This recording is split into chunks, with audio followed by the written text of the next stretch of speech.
Hi everyone, welcome to Nest Health's roommate COVID-19 workshop today. It's not me, it's you. This workshop is oriented and designed to work on building strong relationships and making strong bonds with your roommates during this quarantine situation. A lot of people, I feel, have become very frustrated, very tense with the people that they live with because of the, very small bubbles that we're all being forced into. You're seeing a lot fewer people, you're spending a lot more time with the people that you live with, and that can be gradually frustrating. So, today's workshop, as we do every week, we're going to be working through different strategies to build skills, to develop different ways of interacting with your roommates, to not only improve those relationships, but make you a better social communicator in general. And I lived with four different roommates for a part of this quarantine, and I think I developed a lot of skills and techniques that are very useful at building and strengthening those relationships while we are in this very high pressure situation. So this is a YouTube live workshop, so you can feel free to comment in the chat, but don't feel that you need to. If you find that you are unable to comment in the chat but want to, that just means you need to make a YouTube account. Please feel free to go and make that account while you are watching the workshop, and then you can come back together and join in and comment. Feel free to do what you want to do. So last week we talked about the social contract, right? And the social contract is something that we form in every single one of our relationships. Small bodies do it, like us people. Large bodies do it, like governments and the people that live within countries. It's just an agreement among people as to what the boundaries are and what is acceptable and what is not. And it's never been more important than it is right now to make sure that that social contract is well defined and clearly defined, right? This is an agreement where you make sure your needs are being held while also recognizing your roommate, your coworker, your spouse, your partner, your child's needs are heard and recognized. And that's really important, right? Because that's the best way to communicate in this time, is to make sure that your needs are being expressed, your needs are being heard, and your needs are being respected. And so the technique that I put out last time was actually going in and making this contract, right? Taking a piece of paper, writing down your 5 most important personal needs, and then sharing it with your roommate to make sure that their needs are being recognized and that your needs are being recognized, and challenging them, saying, hey, I did this, I took this step. Would it be possible for you to do the same? Can you write down and tell me what your 5 most important needs are? And from there, you can get a conversation going about what you believe you need to feel respected and what your roommate feels they need to feel respected. And that's a great way to set a strong baseline for your relationship in this quarantine, right? You know the limits. So I know that my roommate needs an hour in the living room every day to just be by himself, and then I can respect that. My roommate won't feel like he's not getting something he deserves because he's been consulted and he's been taken into consideration, and that's the most important thing. And also, it allows you to start a conversation when those rules are violated. So instead of just getting in a fight, you can go to that person and say, hey, I put down in my contract, in my social rule book, if you will, that I need this certain amount of time, and you didn't respect that. And then you can have a conversation, and you can adjust the rules, and you can find out why that boundary wasn't respected, and move from there. And that's the most important thing, right? Taking a boundary, testing it, bending it, seeing if it breaks, seeing if it springs back, and really going from there. It's the most important way to establish a strong, long lasting partnership or roommate relationship or anything like that. Setting rules, setting boundaries, and then experimenting, seeing if those rules are broken or seeing if they're respected, and going from there and learning from there. And so that's something I talked about last week. And so this week I'm going to be shifting to a different skill.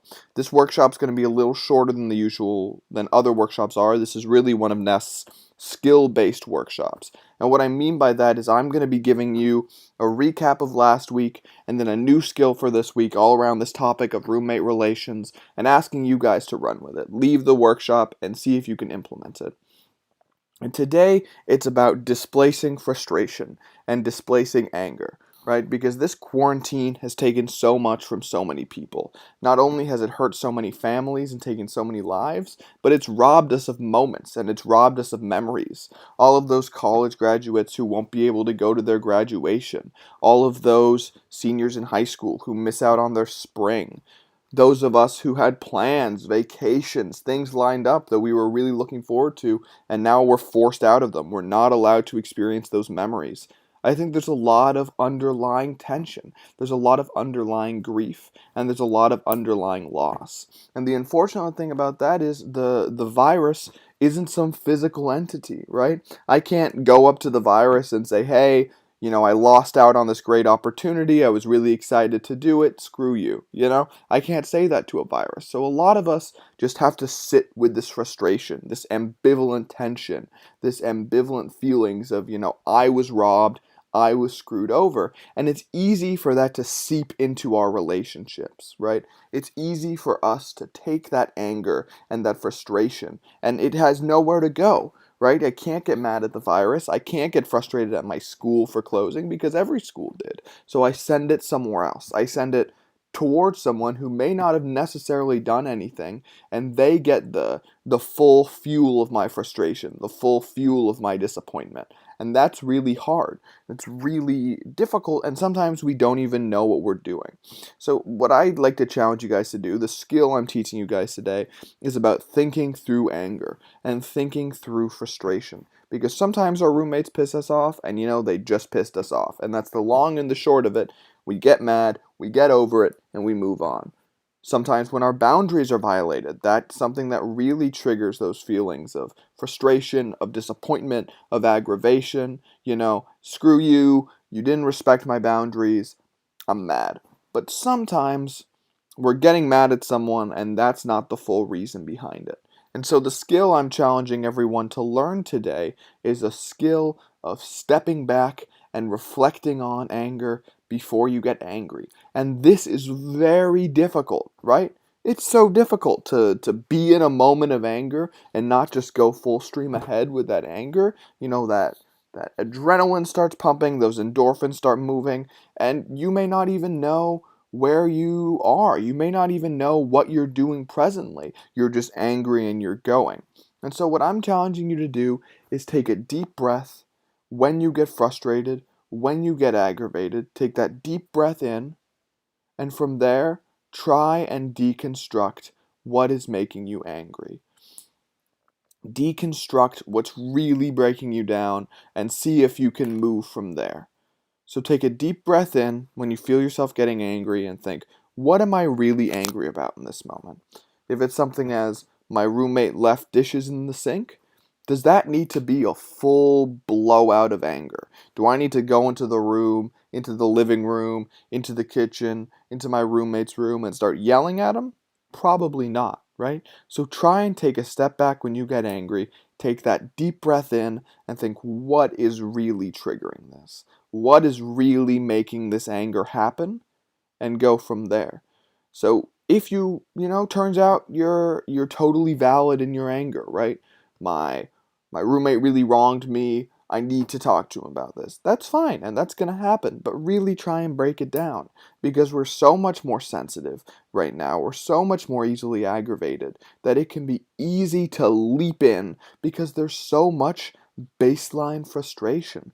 There's so much bubbling under the surface. That feeling of loss, that feeling of disappointment, that feeling of listlessness and uncertainty, all of that builds up into our own anger. It funnels into it, and then we send that out at other people. So, what I'm challenging you to do is try and evaluate your anger. Try and evaluate your emotions when you feel them coming. Take that deep breath in. Use a little bit of mindfulness and say, okay, maybe the fork left in the sink isn't worth a blow up. It's not worth a yelling fight or anything like that. Maybe it's just worth hey, next time could you pick up your dishes? Hey, do you mind cleaning out the sink? It's not worth a direct attack, a full blow up. And again, I'm not saying that you need to cancel out your emotions. Anger is an emotion and you should feel it. But try and evaluate the things behind it as well. That's what I'm challenging you guys to do this week. The next time you feel angry, And if you don't do it, don't punish yourself. Oh, I should have thought through this more. I shouldn't have gotten that mad. It's okay. Reflect.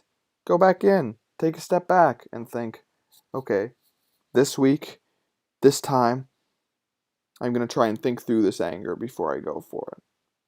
And remember, if your boundaries aren't being respected, like what we've been talking about, it's okay to have a conversation about it that isn't a screaming match, right? Because that's not going to get you anywhere. Just talking to them, stepping into the room and say, hey, I really felt like my boundaries were violated by this, and going from there. And of course, this is, in a utopian world, in a utopia, we would all be able to have perfect conversation, very clear communication, and there will be no fights. We don't live in that world, and I'm not expecting you guys to suddenly move from there and live in that world. But what I am challenging you is to just try every once in a while to look in before you send things out. So reflect what is directly causing anger, what is directly causing frustration, and then go from there. See if your response is appropriate for the thing that's triggering it. Sometimes it is, but sometimes it's not. And we're all so sensitive right now that it's important to reflect inward and then send it outward in an appropriate amount. And sometimes that's a conversation, and sometimes it's not. But really try and reflect on you first. That's what I'm challenging you to do this week. Next week, we'll go in and start talking about different ways to deconstruct that latent frustration, that latent tension that comes as a result of this quarantine, of this virus. If you guys tuned in this week, thank you so much. There's so many other different Nest Health workshops on the website, so please feel free to go in and watch them, and I'll see you next week. Bye-bye.